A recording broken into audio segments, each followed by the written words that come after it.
We are back for an all-new episode of SJHL Weekly. Thank you so much for tuning in. My name's Jeromy Corrigan.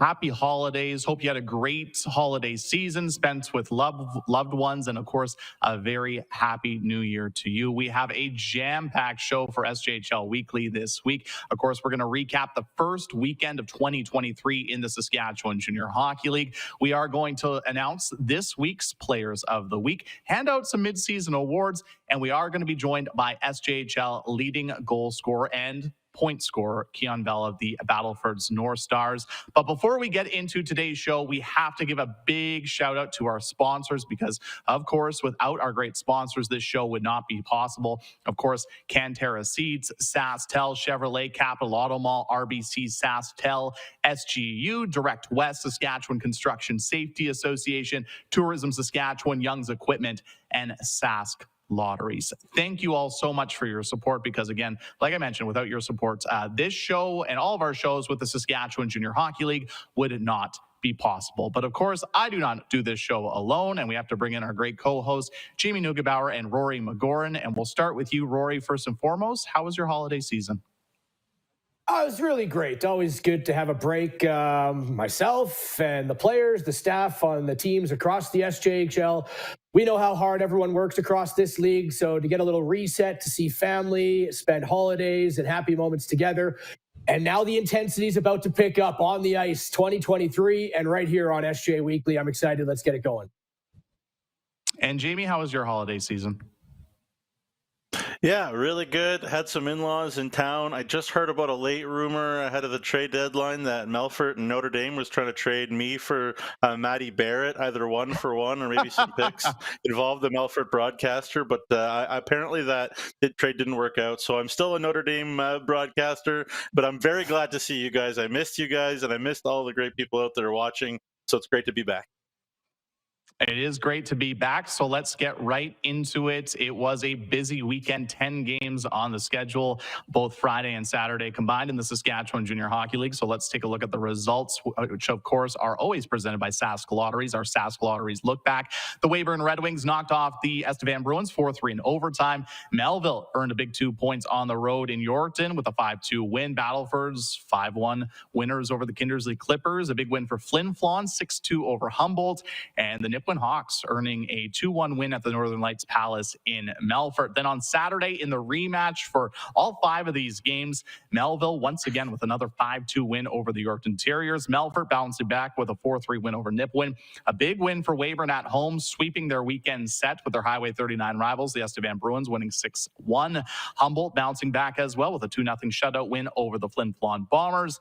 And the Battleford North Stars repeating their result from Friday, a 5-1 win over the Kindersley Clippers. Rory, let's start first and foremost with the battle between the two Highway 39 rivals, the Weyburn Red Wings and the Estevan Bruins. Of course, going into the Christmas break, the Weyburn Red Wings were out of the playoffs looking in, and after 2 big wins this weekend over Estevan, all of a sudden going into this week, they are now in the 8th and final playoff spot. It's pretty crazy what a weekend can do when you look at the standings in the SJHL, right, guys? And 3 out of these series were swept. Battlefords, I don't think that was really a surprise, but Weyburn and Melville, imperative, these victories that they got, starting with the Red Wings. Is it arguable that these are the 2 biggest wins in the Cody Mapes era for the Weyburn Red Wings over their rival to start the new year? We don't really know what's happening with a few teams leading up to the trade deadline. If you lose both games, does that maybe flip the switch in a different direction? All of a sudden, they come back with 2 minutes and 42 seconds left in the third period to get back within 1, tie it up, and then win it in overtime. And then they just take control in the second game, winning 6-1. But you got 5 points from Ty Mason. Lucas Jeffries, the defenseman, led all D-men with 4 points. Dazza Mitchell stopping 59 of 63 for back-to-back victories. The January schedule for Weyburn as well. Yeah, they have Battlefords and Melfort. They got 2 against Melville and 2 against Kindersley and 1 against Yorkton. So these wins for the Weyburn Red Wings, I think, can instill a lot of confidence into the coaching staff, the fan base to show up because they're in the playoffs right now. And on the flip side, the Estevan Bruins, the loss to Alex Blanchard shown immediately to be a really big one on the blue line. We know Cam Hrdlicka is the backbone of this team. I don't know how long he's out for. I was actually shocked. I didn't know he was injured to start 2023. Didn't play either game. And then, I think if they win that first game, they hold off the final 240, it might be a totally different weekend. They gave Weyburn all the momentum heading into Saturday's game. And then that, game got out of hand and they pulled Jackson Miller 9 times in a game, which I don't think I've ever seen before. But I don't blame them for doing it. It is a shot to the confidence of Jackson Miller, but they're on the power play the whole time they're trying to do this. Weyburn ran into penalty issues in the second period, so they're down by 5 goals. I get it. You're trying to pull the goaltender, maybe get 1 or 2, and then you're right back in it with the way Estevan can score. So I do understand the tactic. It's just it provides issues with now goaltending if Cam Hrdlicka's not in the net. And we know that a lot of teams, not only in this league, but across Canada right now, leading into the trade deadline, are looking for goaltenders. So the market is thin. And if they don't have Hrdlicka in net, I'm not sure where Estevan's going to fall. 100%. And just to go back to the Weyburn side of things, Jamie, I guess, we talked about it before December 1st when the Weyburn Red Wings acquired Riley Morgan from the L'Orange Ice Wolves, and how big of an addition it was, and how this was going to help this team both offensively and obviously the confidence in the locker room saying, hey, you know what, we're going to be buyers at the deadline. And it seems like that move has obviously paid off immensely so far in the first month of Riley Morgan's tenure in Weyburn. Yeah, just the belief oozing out of Weyburn. I saw a really good version of Weyburn right before the Christmas break when Notre Dame was at Weyburn, and the Wings were flying. And look, this isn't the Weyburn team of the last couple of years where they're young, where they're struggling to score goals. The compete's always been there under Cody Mapes, just maybe a little bit of a lack of an offensive edge. But obviously, Matteo Turin is flying. Riley Morgan's come in with instant chemistry with Ty Mason, and Jackson Hassman actually got an assist. He has 13 goals, 3 assists now to leave the pitcher stat category, as they call it. But yeah, you know what? Kudos to Cody Mapes, because this is a veteran team. This is a hardworking team, and they like Mitchell and Shep Oyster in net. So, Weyburn, watch out. All right. Now, the other series we kind of touched on in the opening was the Melville Millionaires sweeping the Yorkton Terriers. Jamie, I'll let you start with this one. What did you think of Melville's weekend? Obviously, 2 big wins over their Highway 10 rivals. Yeah, Mike Rooney has been working hard, right, to add pieces. So has Cody Mapes. Talk about it there too. Both those guys not content with these teams being out of the playoffs. Their community's not content, and so you'd think finally some of these guys would pay off for Mike Rooney, and Isaac Suppin having the week that he did. A guy that's been pretty solid since coming in from Drumheller, from Drayton Valley, taking some time to adjust to the league, and he's finally figured it out. Again, he's been very active, and they've had a very tough schedule, have Melville lately. So, Rory said it. This, for Weyburn, for Melville, this was even more of a big one because of where Yorkton is relative to them in the standings. And, man, is it tight now for that last playoff spot as Nipawin keeps playing well. But 5-2 wins, got to feel good for Melville, especially over Yorkton. 2 huge crowds there as well in Melville and Yorkton, like over 1,000 fans in each rink. Really great to see that. And, Mike Rooney extremely happy with this Zach Bansley gentleman who they added from Lethbridge, former PA Minto as well. So there's lots and lots to like now about Melville. It's not just the Zach Wills and Zach Kane show anymore, folks. There's plenty of offense up front for Melville right now. Rory, do you want to add anything about that series? Yeah, I've said this, I think, on a few shows. I felt Melville was the most underperforming team in the SJHL when you look at the talent they had across their rosters. And me and Nugsy and other broadcasters, across the league, we always try to, get in the heads of coaches and think, would they trade these guys if they're not having a good start in 2023? You're looking at Wills, you're looking at Kane. I think these wins for Melville completely changed that narrative now, because now they're only 2 points out. But it wasn't the Noah Wills show. Zach Kane didn't even play, and you had Isaac Supin, 5 points or 6 points from him, 5 points from Nathan Fox, a few from Louis Frederick Theberge. Their power play went 4 for 14. That's something they've desperately been trying to get going, and it's a good start against Yorkton. January isn't easy for Melville, though. They got, the 2 against Nipawin and the 2 against Weyburn. Those are huge games. Then they got L'Orange, Humboldt, and Battlefords as well. So you're right. They've added pieces. Melville's a team that I think has to get into the playoffs this year. They haven't been in a while, and they're 2 points out, so they have a big chance. On the flip side, the Yorkton Terriers, they've now lost 4 in a row to fall out of a playoff spot. And when you look at the numbers, I don't want to put anyone ever down in a gutter, but it's bleak looking. Their top scorer is 32nd in the league. Their power plays last in the league. Their penalty kills 10th. Their goals per game is 11th, and their goals against per game is last. So it's really tough to see a positive in Yorkton right now after losing 2 huge games to start the year against Melville. They got to get something going. And then my final point for them is, where is Caleb Allen at? Because this is a goaltender that we were giving high praise to start the year.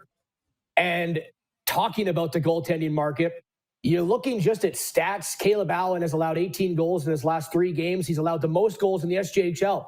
I don't think that at all says the ability of that young goaltender. And if I was a team, if he comes available, I'd definitely take a flyer on Caleb Allen. But it's interesting to see how Yorkton feels about their roster right now after just looking at the intricacies of the stats, because it's not promising. No, it's not. And obviously, it's even more difficult when you're losing 2 games the way that they did, especially against their Highway 10 rivals, the Melville Millionaires. Rory, let's go up to Flin Flon, where you were this weekend. 2 games between the Humboldt Broncos and the Flin Flon Bombers, and 2 very different hockey games. What did you see from them? Yeah, 1 second. Sorry, Jamie, I saw you raise your finger there. Did you have one more point on that last one? Yeah, I just wanted to add, like, we've seen this year in year out, right, in junior hockey, with when you have a young goalie carry the load for a long period of time in the SJ, it's not easy. And for Caleb Allen, they were looking for option B in Weyburn Yorkton in net all year long. We'll see if it's Tyson Smith. I don't know. They tried, Willette was there too, but Caleb Allen's played a lot of hockey, more hockey than he's ever played in his whole life. And that's not easy for anybody. And that makes, what like a Cale DePape, for example, in Yorkton did last year, that much more impressive. That's all I wanted to add. Yeah. No, 100%. Sure. And then as for the Flin Flon and Humboldt series, has anyone ever went to the Whitney Forum or even a home game against Flin Flon and witnessed, like, not the most entertaining game possible? The Bombers don't play in boring games. They're one of the most funnest teams to even take in, even if your broadcasting team isn't playing them. They're just so fun to watch. They're the most relentless team in the league, in the houses of both ends, in front of their own net and in front of your own net. If you don't control the house or at least get half of it against the Bombers, you're in for a long night. The first game, 6-2 score, wasn't indicative of the way that game went. It was more of a 3-2 hockey game. However, in the third period, the Broncos got a little frustrated at some of the calls and then went away from the mentality of protecting their house, resulting in 3 goals in the third period right on their blue paint, where Flin Flon will make you pay. So that's how they were able to take control of that game and pick up the win. On the flip side, on the back half game on Saturday night was one of the best defensive games for both sides that I've seen. Every inch was hard to come by. Only 1 goal outside of the empty netter was scored, tipped in front, so you had to make it messy. And the Broncos, give credit to their PK, went 14 of 14 against the league's best penalty kill. They've now killed off 34 straight penalties and are 97% on the PK since early November. So for them, when you look at the stats away from, like how we said Yorkton was, they're second place in the league in goals for and second place in the league in shots per game. So they're getting the output and they're getting the percentage of scoring. They're first in the league in shots against per game. So they don't allow a lot of shots, but they're 5th in the league in goals against per game. So that their goaltending's been the issue. Is Ben Motu that guy in net? Is Scott Barney going to try to bring in one more netminder before tomorrow? I'm not sure. But Motu, since taking over, has had a .936 save percentage. So he's looked promising. I don't like the size of the sample. But yeah, Humboldt and Flin Flon, they've played 2 playoff series over the last 3 years. Flin Flon won both of them. They're going to play 3 straight games in a row. They play 6 games together this year. So far, they've played 4, and it's been split. There isn't much between these 2 teams. Every time they play, it is one of the most entertaining games I've ever seen. And just to add to the Ben Motu, since taking over, of course, he's also the reigning SaskTel goaltender of the month for his strong performance in December. Jamie, did you want to add anything with that series? Mm-hmm. No, just, man, oh man, Jaden Mercier is just incredible. Like on the power play, when he gets going, he's got 23 power play assists already. That Flin Flon power play, like Rory, you got to see it up close and personal. I mean, you're taking penalties against Flin Flon. You talked about Humboldt getting frustrated. if you let that get the best of you, Flin Flon's got a 26.4% power play. You know, is there a better power play quarterback in the league right now, maybe, than Reese Richmond with Alex Blanchard gone and Estevan? And man, that just got to give Flin Flon a lot of credit too. They're cooking. Yeah, that's why that 14-14 on the kill was pretty crazy, right? Like if you don't do that, you're losing both games probably quite handedly. Yeah. Moving on to a big one between Nipawin and Melfort. They split their weekend series. Jamie, we talked about Nipawin. Obviously, they're playing some really good hockey right now. They're sitting in that 7th spot in the standings. And of course, Melfort is in that battle between 2 and 6, but 2 very even games between these 2 rivals. Rivals is right, and it looked like rivalry. And Rory was talking about Humboldt and Flin Flon, and it doesn't look like there's much between them. It doesn't look like there was a lot between Nipawin and Melfort right now, which is a great sign for Nipawin, because if there's anybody that they hate more than anybody, probably it's Melfort.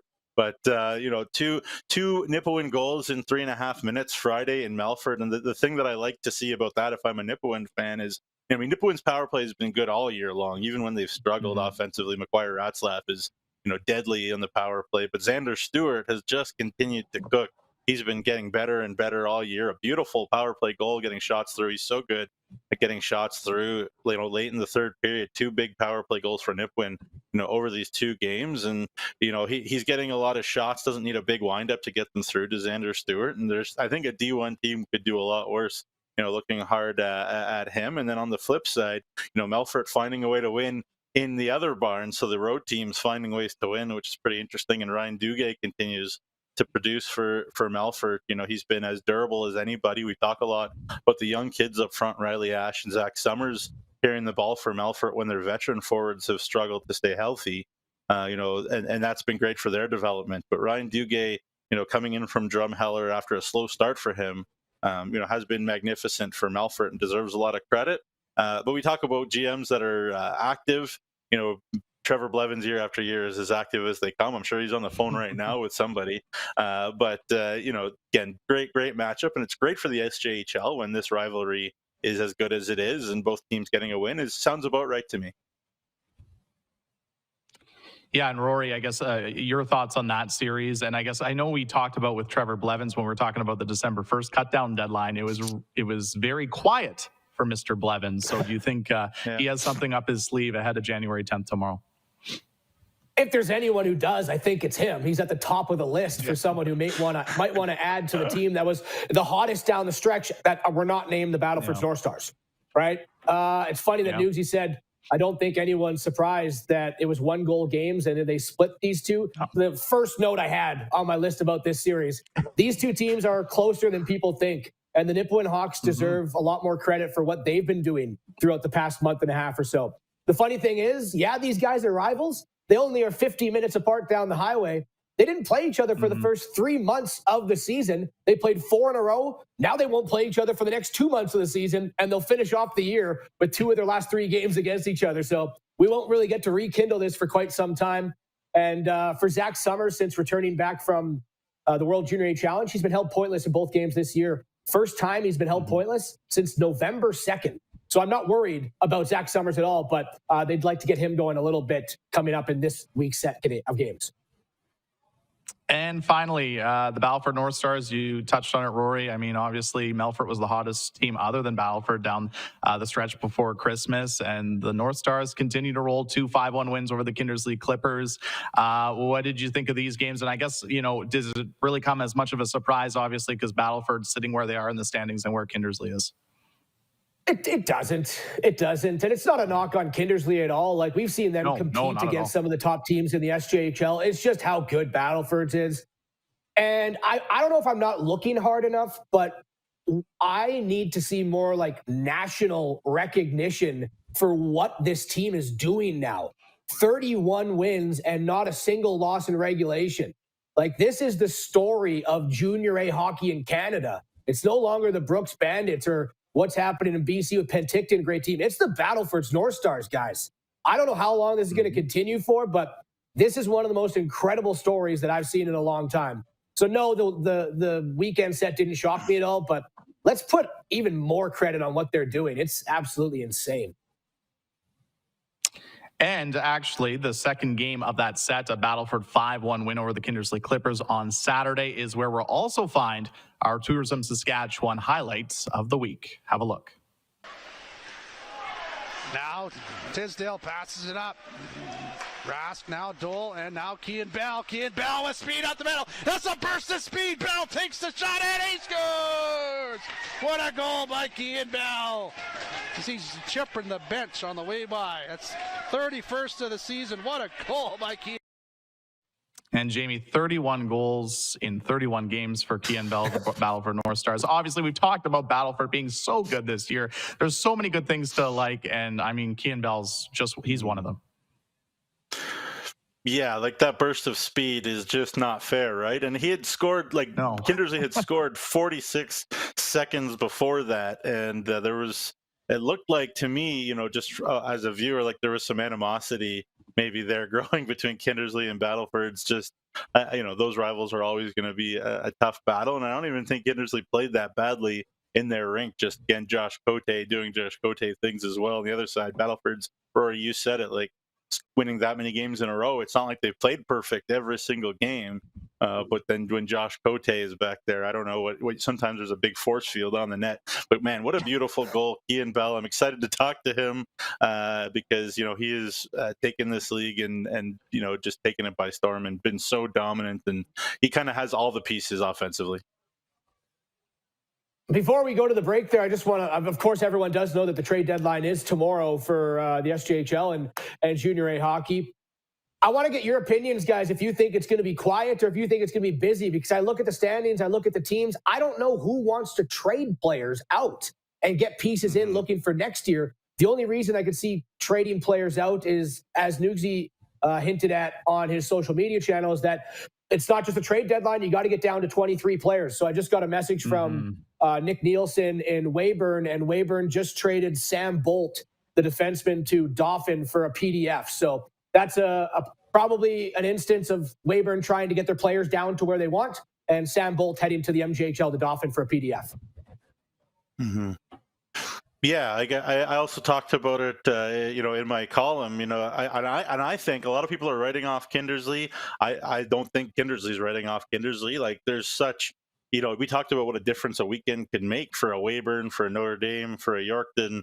I mean, did any of those teams win a couple games, and it's like, maybe that team is down the gutter here. And obviously, we're right at the trade deadline, so the way things look right now, maybe crystallize what might be happening in the minds of those GMs. I don't think trades are happening within the league. I don't know, how that'll work, because I think all 12 teams genuinely think they have a shot at making the playoffs right now, and you never know, obviously. But we've seen, we saw Mike Rooney continuing to add recently, adding that young man from the Western Hockey League and getting Schofield from, I believe, the BCHL, and the list kind of going on. And Cody Mapes is going to keep adding, I think, too, probably going to try to, and Weyburn. So, yeah, I don't think teams are trading in with each other because there's so much parity, because everybody thinks they're a playoff team right now. Like, the market in that from the NAL is still a thing, the North American League. The market from the BCHL is still a thing. I think that we're more likely to see teams try to bring in from outside of Saskatchewan, and I think it's going to be super duper quiet, moving, player from Humboldt to Notre Dame or to Melfort to, like, within the league. So I don't think that's going to happen, but I think it still could definitely happen outside the league. Yeah, there's definitely lots to talk about when it comes to the January 10th trade deadline. And we could sit here and talk about it for pretty much the whole show, but I don't want to keep our guests much longer. We're going to take a quick break. And then when we come back, we will be joined by the leading scorer of the Saskatchewan Junior Hockey League and point scorer, Kian Bell of the Battlefords North Stars, get his thoughts on the season so far and what it's been like to play and go on this historic run so far for the Battleford North Stars. This is SJHL Weekly across the SJHL social media platforms. Get red and ready with Case IH and Young's equipment.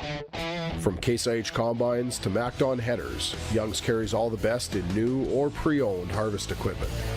With field-ready, industry-leading equipment and highly dedicated service staff, we're here when you need us most.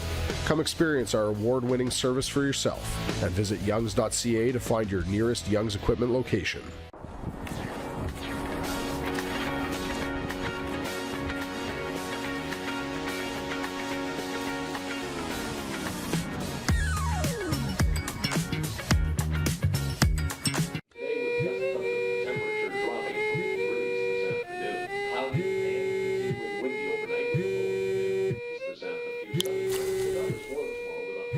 For victims of domestic abuse, fleeing may mean leaving everything behind.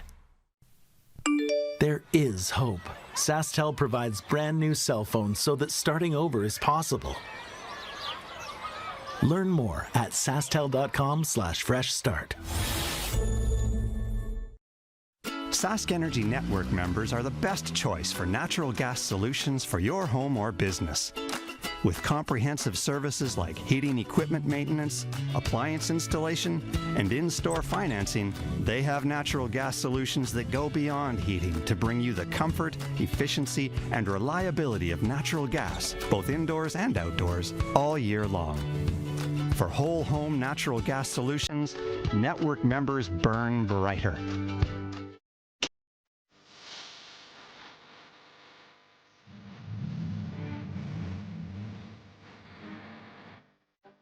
Get me more.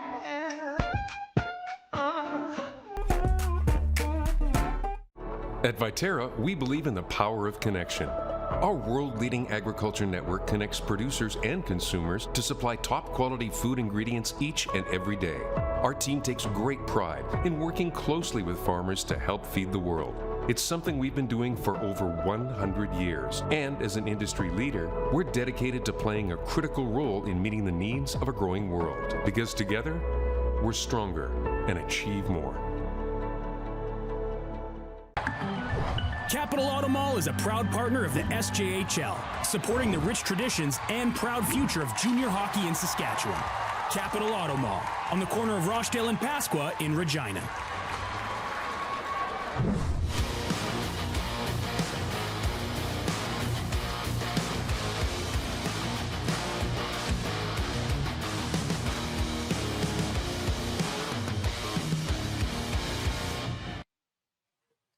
Welcome back to SJHL Weekly across the SJHL social media platforms. Thank you so much for joining us on this Monday. It's Jeromy Corrigan, Jamie Neugebauer, Rory Mcgouran, and we are going to head to the video chat line. And now we are pleased to be joined by Kian Bell of the Battlefords North Stars. Kian, how's it going today? Good, how are you? We are doing great, talking hockey on a little bit of a chilly Monday here in Saskatchewan. But first and foremost, I guess, Kian, you guys, another pair of 5-1 wins over the Kindersley Clippers this weekend. What did you think of your team's play? Yeah, you know, I thought we played a pretty good game. The first couple of games after the break can always be difficult. I guess there's some rust on. But I thought we played an overall good game, and yeah. Ian, thanks so much for joining us here. You know, throughout the whole season so far, we've been talking about how good this Battlefords North Stars team, but now where you guys are, it's getting towards like incredible territory. You know, 10-0, we're like, yeah, they're really good. 15-0, 20-0, like, hey, what's happening now? What's going on in the dressing room with you guys, you know, going out each and every day, continuing to produce like you have been, 31 wins and not a single loss in regulation yet? Yeah, it's definitely been pretty special to be a part of, and it's been so much fun. But in the room, the guys we're not really focused on that first loss. We're not like going out every night like scared, gripping the sticks too tight. We're just playing our game, and everybody's on the same page. And yeah, I'm not even sure exactly what we're at for games in a row, but it's just been really cool to be a part of, and it's something I'll remember for the rest of my life. Jamie? Yeah, for sure. Yeah, thank you. Sorry, there, Jeromy. Thanks for doing this, Kian. I'm guessing the answer to this question is no. But have you ever been a part of or seen anything that's come close to this? I mean, everybody plays minor hockey and on good teams and wins and whatever, but this has just got to be something wild. Yeah, right. I was just thinking, like, I've been on top teams. I've been on teams where we finished first, where we've won provincials and the league and stuff like that, but I've never been on a team where we've gone on this long of a streak. So it's definitely been crazy, to say the least. Now, Kian, you're up to 31 goals in 31 games so far this season. Pretty incredible numbers. But tell me, what's it been like playing on a line with Holden Dole and Jake Southgate? I mean, you guys are 1, 2, 3 in scoring so far this season in the Saskatchewan Junior Hockey League. What's it been like playing on a line with those guys? Oh, it's been awesome. They're both like complete players, and they make it easy, to be honest. They're always in the right spots. They're always talking, communicating, and I even think it goes on to off ice too. Like, we get along so well, and everybody in the room does, but I think that helps with our chemistry on the ice, and it's just been a pleasure to play with both of them. Rory? Do you guys enjoy playing with now a target on your back that you undoubtedly have with the way you've started this season? Every team that goes up against Battlefords wants to hand you guys that first loss of the year. And then, we talked about your first line. We talked about the coaching of Braden Klomosko, Gary Childerhose. What's led you to be able to get to this start? Yeah, they're unbelievable coaches. They have your backs no matter what. And like you had said before, just we know we're going to get everybody's best each and every night, and I think that makes us a better team. And we can't take our foot off the gas, as you know, with playoffs coming up and stuff. So I think it helps, and we do like getting everybody's best. We don't want to. We know that people want to knock us off that #1 in Canada pedestal, and it's fun playing. It's fun getting everybody's best every night. So, yeah.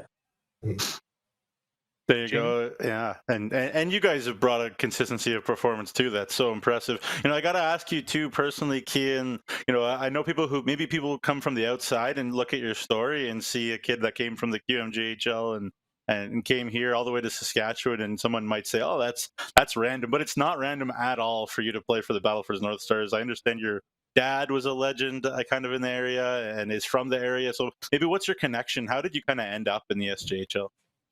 Well, it's actually my mom and my uncle. So my uncle is the all-time leading point scorer, I think, for Battleford, and he wore number 27, so that's why I ended up taking it. And my mom is an Olympian who just grew up right behind the rink as well. And the only reason why we were out in Halifax was because my dad's an RCMP officer, so we've been transferred we've been everywhere. So I've lived in Saskatchewan a couple times, so I guess Braden knew me as a player in Bantam, and yeah, when I was out there, he just reached out, and I came back because my uncle and my mom's from here, so I thought it'd be pretty cool. I just want to follow up there quickly. Sorry, Rory. You mentioned your mom, obviously, Fiona Smith-Bell. For those that don't know, the Hockey Canada scout involved, a great player for Team Canada over the years. What was it like, having her as a mentor, and continues, I'm sure, because she's obviously so prevalent in the game. I understood she handed out an award at the World Juniors there recently as well. So just talk about what she taught you to get you to where you are today. Yeah, she's taught me everything, right? Along with my dad, even though he wasn't as high up as my mom was in the hockey category, he still knows what he's talking about. So they've both been there for me since day one, and I couldn't thank them enough for what they've done to me, or for what they've done for me in my hockey career, and just being as a person too. So it's always nice to have a parent that knows the game and can give you pointers like that. So I'm pretty lucky. Kian, I got one more for you, and it's going to be a new 2023 segment. It's called Rory's Rapid Fire, all right? So there's no pressure on this. There's just 3 small questions. Answer the first thing that comes to your head, all right? All right? So we all know there's a lot of players on Battlefords that have been getting the praise because of what you guys have been able to do. Who's the unsung hero on the Battlefords North Stars? I think Jordan Gibbs, just being a rookie on the team, and he's logged some big minutes, and he's been a big part to our success. All right. We know that every team focuses on shutting down your line of yourself, Holden Dole, and Jake Southgate. Who's been the toughest opponent for your line to go up against so far that kind of gives you the most frustrations? There's been a couple, but I think it might be Humboldt with when they put out Zelke and I think it's Marburg, and yeah, they're pretty tough to go against. They're good defensively. Well, still 4 more games coming up between you two, so that'll be exciting to watch. And the final one, you got 31 goals in 31 games. Yes or no? 50 and 50. I hope so. I've made some jokes with my uncle. I think he had 51, so I've been making jokes saying that I'm coming up, and I don't know. We'll see. We'll see. Yeah. Well, thank you. I appreciate it, man. No problem. Jamie? There you go. How am I going to follow that entertainment up? Very good. Good stuff, Kian. But I just have my last question is, I was joking, Kian, that when we were sort of handing out Christmas gifts, one of the things I wanted was a DNA test for Josh Cote, whether he was a human being or not, because he just seems like there's such a force field on your guys' net night in, night out, especially when he's in the sticks. Obviously, Merrick has been great too, but when Cote's in the sticks, it seems like he's just unbeatable. Just talk about his practice habits, maybe what he's like. What's the secret sauce for Josh Cote, because he looks like he's a man on a mission all year. Yeah, he came into this league, I'm pretty sure, with pretty much no weight on his shoulders. I don't know where he played last year, but he's just amazing. In practice, he's setting up cameras and watching his video after practice to see what he can correct. He's always stretching. He's locked in 100% of the time. And even when he's not playing, he's coming in the room, giving us pointers on where to shoot on this goalie, what to do. And it's been awesome to have him back there. How do you do in practice against him? Not very good. So he's the only one that can stop Keon Bell, I guess. Wow, that's too bad. I wouldn't say he's the only one, but he has my number. There you go. I guess finally, Kian, big week for the Battlefords North Stars, 3 games and 3 nights on the road. I guess obviously you guys are looking to continue your hot play, but what's going to be key to your success this weekend? Yeah, going into away games and on those road trips, you always just got to keep it simple. Right. We got to play our game and not really focus on the streak. When we came in after the second half, we wiped our board and we're on a clean slate, like nothing ever happened. So we're just gonna keep doing what we're doing, and hopefully it'll lead to something special. Well, Kian, thank you so much for taking some time to chat with us today. We really appreciate it. Congratulations on the start so far this season, and best of luck this week on your road trip. Thank you. Thanks for having me. That is Battlefords North Stars forward Keon Bell, who has 31 goals in 31 games. He leads the league in goals. He leads the league in points. And the Battlefords North Stars obviously lead the league and the country right now in general.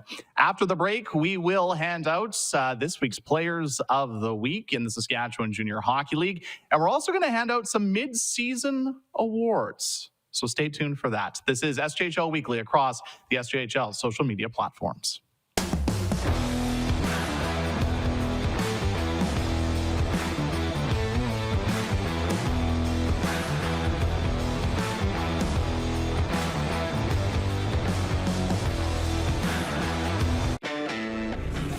Make way for the first ever Chevrolet Silverado ZR2. With Multimatic shocks, rugged 33-inch tires, and front and rear electronic locking differentials. Dude, this is awesome, but we should get back to work.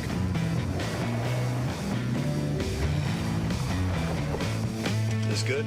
Perfect. If you're gonna work remote, work remote. Find new workspaces. Find new roads. Chevrolet.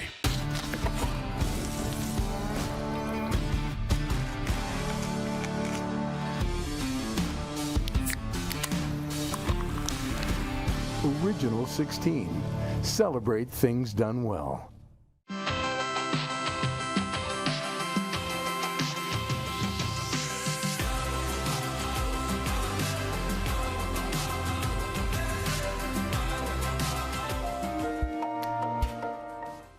Increase your home comfort with high-efficiency natural gas equipment. Sask Energy offers rebates so you can lower your energy use and save money. For a list of rebates, contact a participating network member or visit saskenergy.com. When you buy a lottery ticket in Saskatchewan, your money really goes a long way. More than 12,000 sport, culture, and recreation groups receive funding from Sask Lotteries every year. Everyone wins.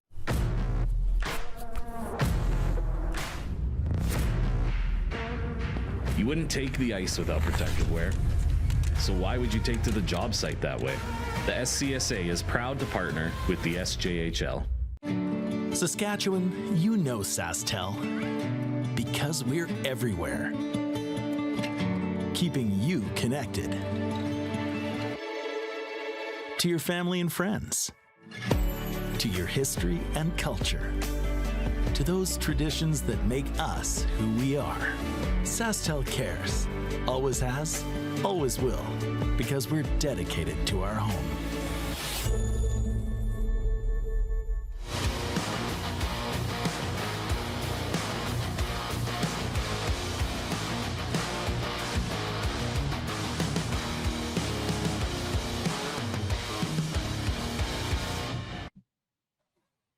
Welcome back to SJHL Weekly across the SJHL social media platforms. It's Jeromy Corrigan, Jamie Neugebauer, Rory Mcgouran, and we just had a great chat with Kian Bell of the Battlefords North Stars. And when it comes to the North Stars, Rory, obviously, we've talked about it time and time again, how well they've been this season. And Keon Bell's been a big part of it.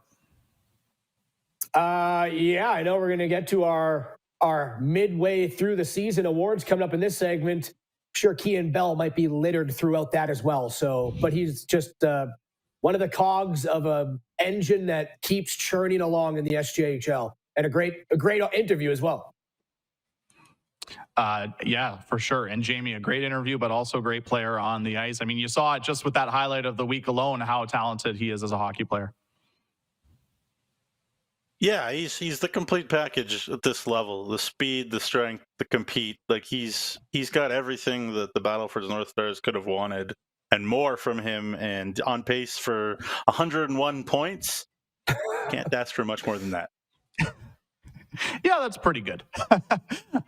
Let's announce this week's Players of the Week before we hand out the mid-season awards. Obviously, we talked about it kind of in the recap. It was a big weekend for a couple of teams, and it'll be shown in the Players of the Week. So, Rory, let's start with the SGEU MVP of the week, coming from the Melville Millionaires. Isaac Suppin with 3 goals, 3 assists, and played a big part in Melville picking up 2 wins over Yorkton.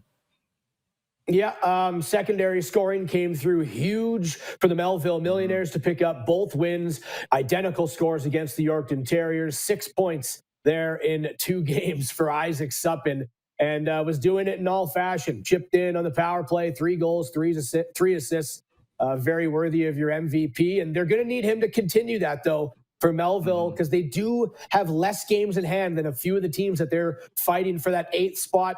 7th spot. Nipwood has a little buffer, but they're going to need guys like Isaac Suppin, Carter McKay, and all these players to continue to produce if they want to pick up wins and get right back into the race. 100%. But congratulations to Isaac Suppin, SGEU MVP of the week. Jamie, let's move on to the Super U Defenseman of the week. Coming from the Weyburn Red Wings, he essentially doubled his point total this season with the weekend he had against the Estevan Bruins, and that's Lucas Jeffries, who had a goal and 3 assists.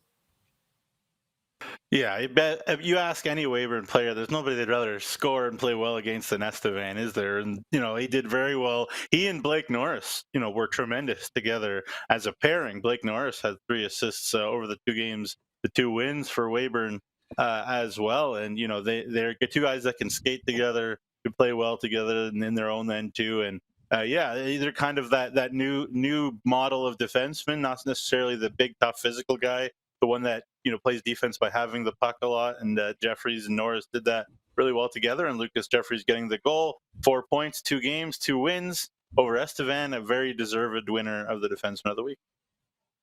Yes, so congratulations to Lucas Jeffries. And you talked about it, Jamie, sticking with obviously the Weyburn Red Wings getting 2 wins over the Estevan Bruins. So Rory, will move on to SaskTel Goalie of the Week. And sticking with the Weyburn Red Wings, Dazza Mitchell was outstanding in between the pipes for the Weyburn Red Wings in their 2 wins against Estevan. He was outstanding. And I don't want to put this as a direct fact because I don't know the stats of it, but I think Weyburn has played the most goaltenders throughout the first half of the year in terms of different goaltenders getting a start for Weyburn. I think they're up to 5 or 6 or something.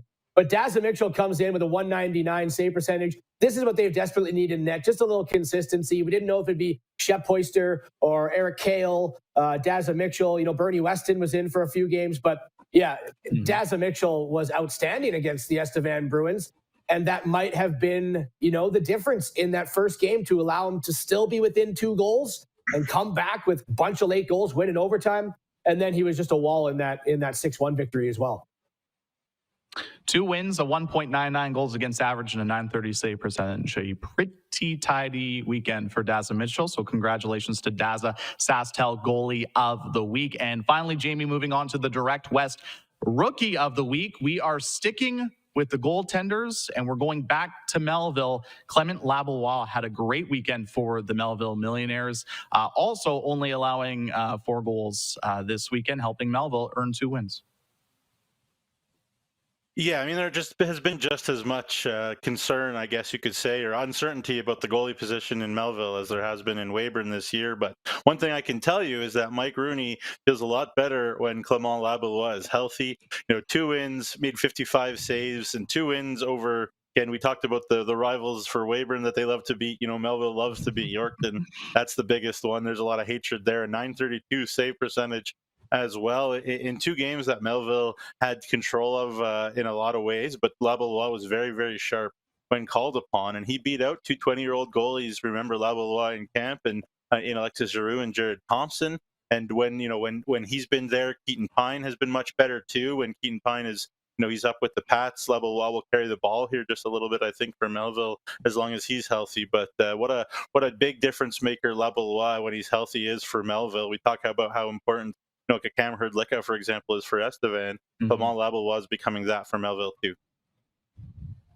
So in recap, SGEU MVP of the week, Isaac Suppen of the Melville Millionaires with 3 goals, 3 assists. Super U Defenseman of the week, Lucas Jeffries of the Weyburn Red Wings with a goal and 3 assists. SaskTel Goalie of the week, Daza Mitchell, 2 wins, a 199 goals against average, and a 937 save percentage. And Direct West Rookie of the week, Clement Laballois, a 2.25 goals against average and a 932 save percentage. Now, before we get to our midseason awards, guys, I also want to give congratulations. It was announced this morning on the SJHL website, the 12 RBC Community Ambassadors on SJHL.ca. It's the 5th year of doing the Community Ambassadors percentage by RBC. So just want to give a quick shout out to those players of the Battlefords North Stars, Jake Southgate, Laurent Icewolves, Ethan Strick, Weyburn Red Wings, Jacob Kalin, from Estevan, Alexa Babich, Melfort, Wyatt Day, Yorkton, Clay Sleva, Flin Flon, Cole Dupero, Melville, Peyton Kostishin, from Humboldt, Ethan Zilke, Nipwin, Alex Johnson, Kindersley, Tylen Hilbig, and Notre Dame, Jared Sitch. And maybe, Rory, do you want to just speak to, obviously, so much part of junior hockey, obviously, it's playing hockey at the rink, time and time again when it comes to practices and games, but being involved in the community it is so important when it comes to these junior hockey teams. And obviously, Ethan Zilke is a big part of that up in Humboldt where you guys are. It's the epitome of junior hockey, and even more so here in Saskatchewan, which how much these teams depend on their communities coming back and helping with support. So when you have the players, and these are the ones that got nominated, but there's so many players across all 12 teams that do so much for their 100%. Community, and it's the glue of this league is the teams working with the community and the community working with the teams. So for these 12 to get the nod and get nominated, congratulations to all of them. And Jamie, maybe do you want to speak on Jared Sitch and his involvement and what he's done for Notre Dame?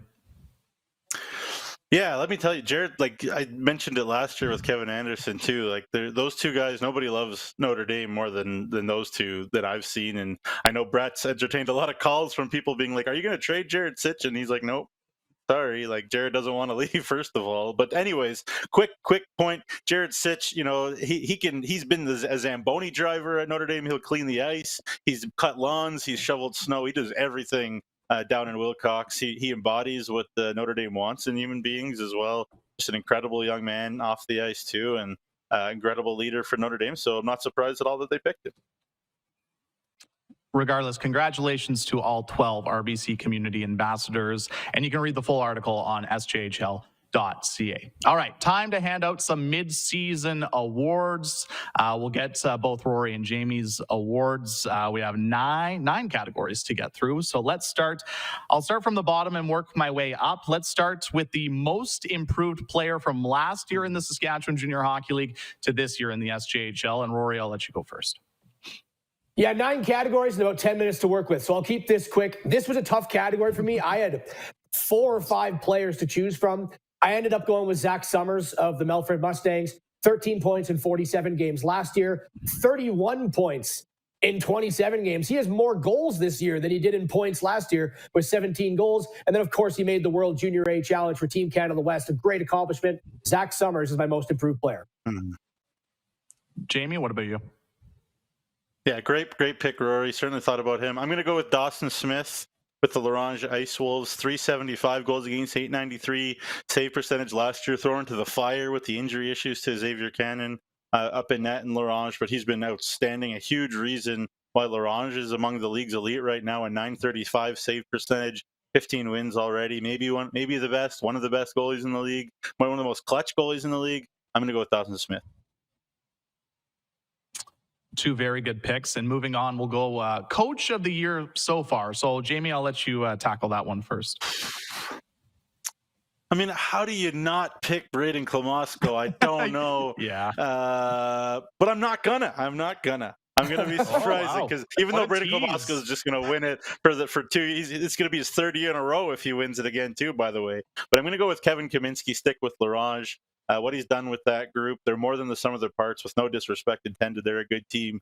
But big Saskatchewan identity, big winning identity up there, and they're in third place right now. And a lot of people had them fighting for a playoff spot. I'm going with L'Orange's Kevin Kaminski.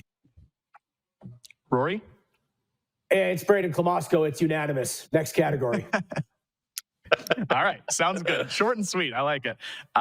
Let's hand out a Lady Byng for most sportsmanlike. Rory? You know what? He only has 6 penalty minutes this year. So there are players who have been able to stay out of the box more, surprisingly. But for me, it's Jackson Martins. If you look at what he's done for the Flin Flon Bombers for the last couple seasons, 109 games played, including the playoffs, where, it gets a lot more intense. 14 penalty minutes in 109 games. He's only have 6 penalty minutes this year as a point per game player. As a centerman who has defensive responsibilities, gets PK, gets power play on all 3 facets of the ice, he just doesn't go in the penalty box. So Jackson Martins wins by Lady Byng. Good pick. Jamie? Yeah, good pick. I'm going to go with Xander Stewart of the Nipawin Hawks. Also only 6 PIMs. He plays over 24 minutes a game for Nipawin, and he plays in all situations, and he's one of the league's leaders in points as a defenseman, if not the leader. And he only has 6 PIMs, and he's so solid. Yeah, he's so solid. So, I'm going to go with Xander Stewart, though, again, Martin's a great pick. Also a very good pick, though, Jamie. Moving on to unsung hero so far this year. Jamie, I'll let you start.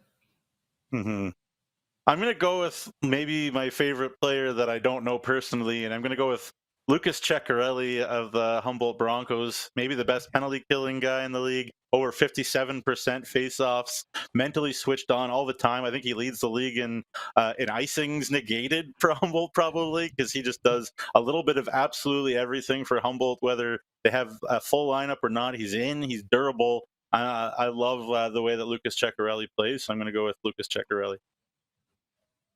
Rory? Yeah, and this guy did get a lot of credit early in the season, but it's fallen off, and I don't think it has because their team hasn't fallen off. And I'm going to go with Maguire Ratzlav of the Nipawin Hawks. He's the captain of a team that no one expected to be in the spot they are right now, or at least I didn't. And he has 19 goals in the season. So he's the leader of that Hawks team that I think is performing way above where people expected them to this year. So Maguire Ratzlav is my unsung hero. Very good picks, guys. Moving on, top rookies so far this year. I mean, there's a handful of really good rookies this year in the SJHL. Rory, you want to start? I'm sticking with where we picked our prediction to be at the start of the year. I'm still going with Karsten Cater at this time. It's so close between Dylan Ruptash, Alexei Sylvester, Jordan Gibbs, Karsten Cater, and Riley Ash. Like, it is as tight of race as you can be. The fact he being a 16-year-old defenseman that plays a lot of minutes and is 6th in the league in rookie scoring, I still think that gives them the edge. And he has a few games in hand over a couple of the players that are above. So maybe when they get the games evened up, he creeps up into 3rd or 2nd in rookie scoring as a defenseman. So right now it's still Karsten Cater, but it's the closest category for me in terms of picking a player. Jamie? Yeah, I went through a bunch as well. Same with Rory, but I'm going to go with Riley Ash for a couple of reasons. He's got 26 points, first of all, to lead all rookies in points, and he's kept Melfort ticking. when again, I've mentioned it earlier, when the veterans have been hurt, committed to the University of Nebraska Omaha, so they don't have to pick between Rookie of the Year because they're getting both Cater and Ash at Nebraska Omaha, and those are great pickups. But what I love about Riley Ash, plus 17 on the year for a young offensive guy. Certainly, Trevor Blevin's system is a good one to play in if you're not don't want to give up goals. But plus 17 for a 16-year-old forward that plays a lot in all situations for Melfort, and that many points, I'm going to give it to Riley Ash. Regardless, there's a lot of talented rookies in the Saskatchewan Junior Hockey League this season. Moving on to the top goalie, Jamie. Yeah, I mean, I got to be like what Rory was earlier. It's got to be Josh Cote, and it's got to be unanimous. He's 22-0. He's got 2 shutouts. He's the only goalie under 2 goals against average. And 9 regulation starts and wins in a row right now. It's got to be Josh Cote for me. Rory? Yeah. It's Josh Cote. You mentioned it. First in the league in wins, first in goals against, first in save percentage. And not like he hasn't played. He's 3rd in the league saves, so he's getting the shots against as well, stopping them. Yeah, he's 4th in the league in minutes played. So it's not like his defense only allows 18 shots per game against. He's 3rd in the league in saves. So, he's doing everything. Cote. For sure. Moving on, top defenseman. There's a lot of good candidates for this one, Rory. This one was, again, so hard. Xander Stewart, I had written down for the Nipawin Hawks. He does lead all defensemen. Of course, if Blanchard's still around, would you go with him? Jared Sitch has 10 goals. But I went with Reese Richmond, the guy that Nugsy talked about earlier in the year. And it's because the Flin Flon Bombers are 2nd in the league. They're also 2nd in goals against per game. And Richmond, he only has 1 goal, but he's tied for the league lead in defensive assists with 25 assists. He's 1st in D-man in power play points. He quarterbacks the power play. He kills penalties. Flin Flon special teams are right among the top. And this guy logs about 25 minutes a game. Reese Richmond is having an incredible year. So he gets the nod for me right now. But again, this category was so hard to pick. It really was. Jamie? Yeah, so hard. I went back and forth with Richmond and my guy a bunch, Rory, and the hockey gods didn't want us to agree too much, so there you go. I'm going to go with Jared Sitch. Over 28 minutes a game. He's the only D-man in the league with double digits in goals right now, and he plays so much. He's dominant in his own zone. As I mentioned before, the most dominant defensive defenseman in the league. And, he only has 10 of his points on the power play. Richmond has 19 of his points. Xander Stewart has 17 of his points on the power play. So only 10 points on the power play for Sitch. So he gets them, all over the place. And he plays a lot with a lot of inexperienced guys with, I mentioned it to him recently, maybe 1 or 2 shifts I can think of 5-on-5 with Sam Kroon all year, the other veteran D-man on this Notre Dame team. So, he does so much. He's so important to the Hounds. And I think he's just been so incredible all year long. And just in terms of the guys around him, he does the most with that. So I'm going to go with Jared Sitch. Lots of great defensemen to pick from for top defensemen. Moving on, Jamie, let's go to top forward. Who do you got? Yeah, so I'm marrying MVP and top forward into one category. And I'm going to go with Holden Dole, the Ferris State commit, top line centerman. Because is he a centerman? Does he get a point more than Keon Bell because he's a centerman? I don't know. Only guy in the league over 2 points per game, though, because he missed some time trying to try out for Team Canada West. He has 58 points in 28 games. He's hard to play against in his own zone. He's plus 31. He does it all for the Stars. He's on a 12-game point streak right now. Nobody's been stopping Holden Dole, and he does it all in all 3 zones. What more can you want? So Holden Dole. Rory, who's your top forward? Yeah, I'll go with the other one. I mean, it was Keon Bell or Holden Dole. I think that's who is top 2 in everyone's list right now. I'll go with Keon Bell, and I will also double him up MVP and forward. It's 31 goals. It's in 31 games. And I love the fact that he has that little bet going on with his uncle who had 51 goals. That just makes it so interesting for me to have him keep churning along and try and get not only 50 goals in 50 games, but 56 goals in 56 games. He's got, 25 more games to go? I think he's going to do it. Yeah, I think he was being very modest. I think the three of us can agree that there's a very good chance that he's probably going to hit that 50 goal mark this season. So that's your mid-season awards. Let us know what you think in the comments below. But let's quickly just take a look at the upcoming games coming up in the Saskatchewan Junior Hockey League early on this week. The week kicks off tomorrow night in Radville. Not at the Duncan McNeil Arena in Wilcox. And it's not at 8 o'clock, which is also a surprise. It's at 7 as the Weyburn Red Wings and the Notre Dame Hounds meet tomorrow night. And then on Wednesday, the Yorkton Terriers will visit the Estevan Bruins. Both teams coming off getting swept over the weekend. So both teams will be hungry to try and get back in the win column. And then the Nipawin Hawks will visit the Larange Ice Wolves. Larange had a bit of a week off after their 2 midweek games where they lost both games. And of course, the Hawks are looking to get back in the win column as well after that 4-3 loss to Melfort. But before we go, guys, I don't really want to ask you about what you're excited for this week. I want to talk about tomorrow. Tomorrow, of course, we talked about it early on in the show, is the January 10th trade deadline across junior hockey in Canada. Rory, I'll ask you this first. What are you expecting from, I guess, teams in the SJHL over the course of the next, 26 and a half hours? What do you expect is going to happen? Does producer Clark extraordinaire over there got a soundbite of crickets? Because that's what I expect. He says no. I can hear. And you know what? And you know what? The commission won't want me to do the sound effects after the first time I try to do sound effects. So you'll just have to pretend that they're there. Look, there'll be a couple moves, but I don't think it's going to be that noisy at all. I think it's going to be quite quiet. I know there's a couple teams looking for a goaltender. The market's as thin as it's ever been. I'm sure everyone wants to bring in one more defenseman to help with maybe, injuries. Another thing is, I don't know where cards lie for a lot of these teams. I'm sure some teams are down to 1, maybe 2 cards left. Right. So you got to get down. You got to get down to 23. You might be running out of cards, and I don't think any of the teams, like Jamie mentioned, thinks that they're out of the playoff race. So it's going to probably come from outside the league, and it's going to be minimal, under 5, I would probably say, of impact players coming in to boast a team. Wow. Jamie, what do you think?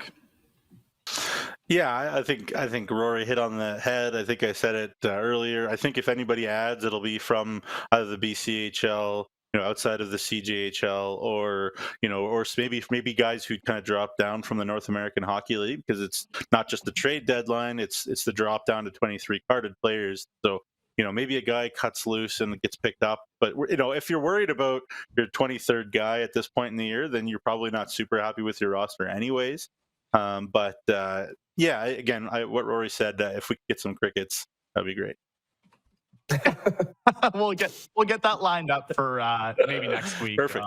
On the show. But regardless, the trade deadline, like we mentioned, is in about 26, 27 hours or so. So if you want to stay up to date in the Saskatchewan Junior Hockey League with any transactions, be sure to follow us across all the social media platforms, and be sure to follow all the teams on their social media platforms, because that will be the best source of information for you when it comes to the January 10th trade deadline.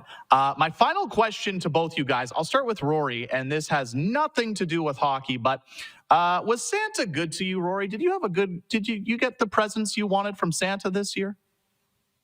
You know what? Santa's always good to me, and I had great times. I had great times with family and friends, and hit the reset button. Good amount of time off, and that's all I really asked for. So it was just a lot of love that went around, and so it was great. Yeah. So Jamie, was Santa good to you? Absolutely not, and that's okay, because I have a 3-year-old and a 1-year-old, and Santa was good to them. So nobody cares about me anymore. It's all about my 3-year-old and my 1-year-old, and that's the way it should be. I did get some Maple Leaf boxer shorts, so I'm happy with that. And yeah, Miriam and Abigail are happy, so that's what matters.